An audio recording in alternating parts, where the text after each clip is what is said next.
જય સ્વામિનારાયણ. શ્રી સ્વામિનારાયણ ગુરુકુળ રાજકોટ સંસ્થાન આયોજિત SGIS ઓનલાઈન એજ્યુકેશનમાં આપનું ફરીથી હાર્દિક સ્વાગત છે વિદ્યાર્થીઓ.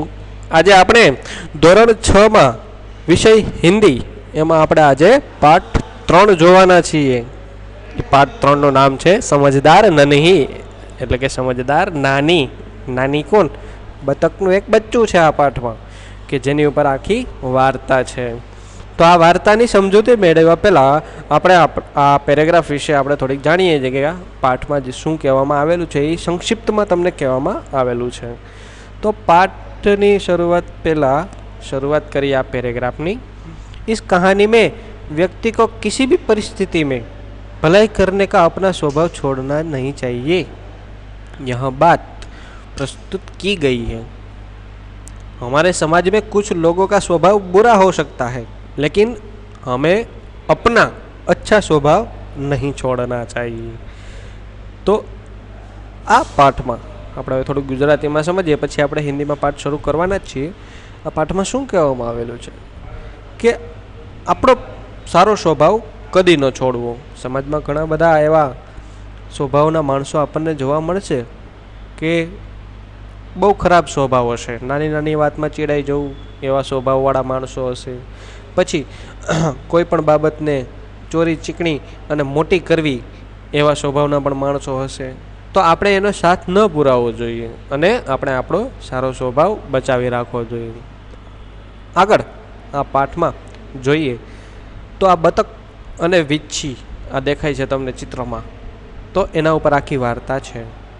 બતકનું બચ્ચું છે જેને આપણે નન્હી, આ પાઠમાં એનું નામ નન્હી છે. તો આગળ જોઈએ.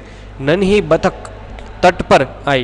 तट पर यानी कि तालाब के तट पर आई और उसने देखा कि एक बिच्छू दलदल में फंसा है. ये दलदल क्या है? दलदल यानी कि गीली मिट्टी जिसमें हम दलते यानी कि फंस जाते हैं, वो दलदल में फंसा हुआ है. बिच्छू ने नन्ही से प्रार्थना की, बहन मुझे बचा लो. नन्ही को उस पर दया आ गई. उसने बिच्छू को दलदल से उठाकर सूखे स्थान पर रख दिया. बिच्छू को शैतानी सूझी यानी कि मस्ती सूझी. उसने नन्ही को डंक मार दिया. नन्ही पीड़ा से तड़प उठी. उसने बिच्छू से पूछा, क्यों भाई, तुमने मुझे डंक क्यों मारा? बिच्छू लापरवाही से बोला, क्या करूं, डंक मारना मेरा स्वभाव है. नन्ही बोली, तुम यह गंदी आदत छोड़ दो, नहीं तो कोई मुसीबत में भी तुम्हारी रक्षा नहीं करेगा.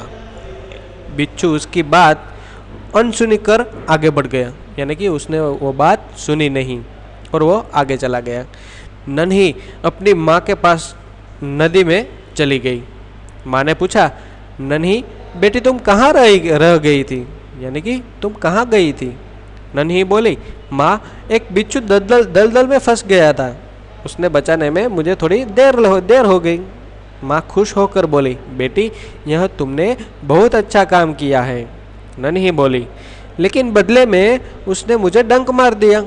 माँ बोली, बिच्छू अपनी गंदी आदत का गुलाम है, तुम उसे चाहे कितनी बार बचाओ वह बार बार डंक मारता रहेगा. नन्ही बोली, माँ मैं उसकी गंदी आदत छुड़ा कर ही रहूँगी. कुछ दिन बाद बिच्छू के प्राण पुनः संकट में पड़ गए. आ वार्तानो बीजो भाग शुरू थाय छे. थोड़ा दिवसों पछी आ वींછી पाछो संकट में पड़े छे. आगळ इस बार वह पानी की धारा में जा गिरा और डूबने से डूब रहा था और उसको मौत दिखाई दी गई थी. मौत को सामने देखकर बिच्छू को नन्ही की याद आ गई. वह नन्ही को पुकारने लगा. नन्ही ने उसकी करुण पुकार सुन ली. वह झपट कर बिच्छू के पास आ गई. साहस करके यानी कि उसे मन में विचार आया, यानी कि एकाएक उसको मन में विचार आया. क्या हुआ कि अब मैं इस गंदे स्वभाव वाले बिच्छू को नहीं बचाऊंगी. बिच्छू गिड़गिड़ाने लगा, बहन मुझ पर दया करो. नन्ही का मन फिर डोल गया, यानी कि दया आ गई. उसने यह सोचा कि हो सकता है कि इसने अपनी गंदी आदत छोड़ दी हो. नन्ही ने बिच्छू को दोबारा जीवन दान दिया. बिच्छू अपने स्वभाव से अनुसार उसे डंक मारने के लिए आगे बढ़ा। नन्ही उसका इरादा समझ गई। वह मुस्कुरा कर बोली, बिच्छू भाई ठीक ठीक, क्यों गए, डंक मारो, रुक क्यों गए, डंक मार लो।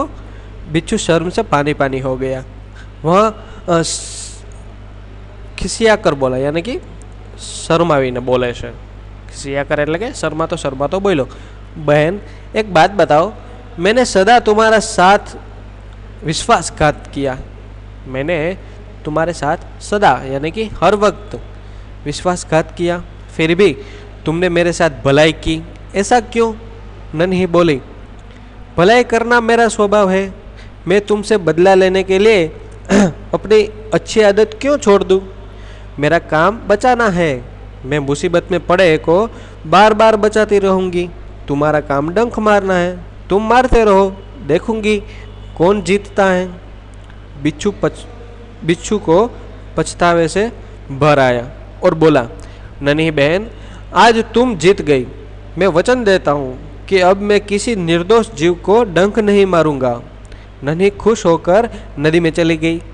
माँ ने आज फिर पूछा, बेटी कहाँ देर कर दी? नन्ही ने जवाब दिया, यानी कि पूरी घटना उसको बताई। माँ प्यार से बोली, प्यारी समझदार नन्ही, भले लोग अपनी बार बार की भलाई से इसी तरह बुरे लोगों को भला बनाने की राह दिखाते रहते हैं। नन्ही प्रसन्न होकर थिरथिराने लगी और पानी में नाचने लगी। यह कहानी शंकर सुल्तानपुरी की है। यह हमारे लेखक है। तो विद्यार्थियों, आज आपने आ नन्हीनी वार्ता વીછી હારે જોઈ। જો કે આ વાર્તા એક નાની બતકના બચ્ચાની છે। તો શું કહે છે વધારે આગળ કે નન્હી પોતાનો સ્વભાવ નથી છોડતી। શું કામે? કારણ કે એના મમ્મીએ એને કીધું છે કે વીછી છે એ કોઈ દિવસ પોતાનો સ્વભાવ નહીં છોડે, એક ડંક મારશે। તો જ્યારે વીછી હારે નન્હી સામે કહે છે, જવાબ દે છે કે ભાઈ તારો સ્વભાવ ડંક મારવાનો છે અને મારો સ્વભાવ સારો છે અને બધાને બચાવવાનો છે, એટલે હું મારો સ્વભાવ કોઈ દિવસ નહીં છોડું। એવી રીતે તું પણ તારા સ્વભાવ પ્રમાણે ડંક મારી લે, જોઈએ કોણ જીતે છે। ત્યારે વીછી એને એમ કહે છે કે ના, આજે તું જીતી ગઈ। શું કહે છે? હવે આપણે આ કહાની સંપૂર્ણ રીતે પૂરી કરી તો આગળ આપણે આના સ્વાધ્યાય અને અભ્યાસના પ્રશ્નો છે જે તમારે હોમવર્ક સ્વરૂપે મને મોકલવાના છે।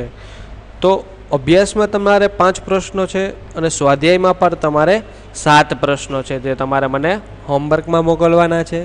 તો જય સ્વામિનારાયણ વિદ્યાર્થી મિત્રો, આ પ્રશ્નોના જવાબ તમારે કઈ રીતે આપવો એના 1-2 હું તમને જવાબ આપી દઉં, પછી તમારે આ કહાનીનો વિડીયો સાંભળી સમજી અને પછી મને જવાબ મોકલવાના છે પાઠ સમજીને। तो पहला प्रश्न है कि माँ मैं उसकी गंदी आदत छुड़ा कर रहूँगी, ऐसा क्यों बताया गया है? यानी कि यह वाक्य नन्ही ने अपनी माँ से कहा क्योंकि वह बिच्छू की डंक मारने की आदत छुड़ाना चाहती थी। निम्नलिखित वाक्य किसने किससे कहा? यहाँ आ 5 वाक्य तमारे लखवाना है, कोने क्या कीधुं एवी रीते। तो पहलू वाक्य नन्ही बोले छे एनी माँ ने જ્યારે વિચ્છુની આદત છોડાવવા માગે છે। તો એ 5 અને સ્વાધ્યાયના આ 7 પ્રશ્નો। એમાં પહેલો પ્રશ્ન છે નન્હી कौन थी, यानी कि नन्ही एक बतख थी। बिच्छू कहाँ फंस गया था, यानी कि दलदल में फंस गया था। आ 2 પ્રશ્નોના જવાબ તમને આપ્યા છે, બાકીના તમારે વિડીયો જોઈ પાઠ સમજી અને તમારે મને હોમવર્ક સ્વરૂપે મોકલવાના છે। તો આજનો પાઠ આ ત્રીજો આપણે અહીંયા સંપૂર્ણ પૂરો કરીએ। જય સ્વામિનારાયણ વિદ્યાર્થી મિત્રો।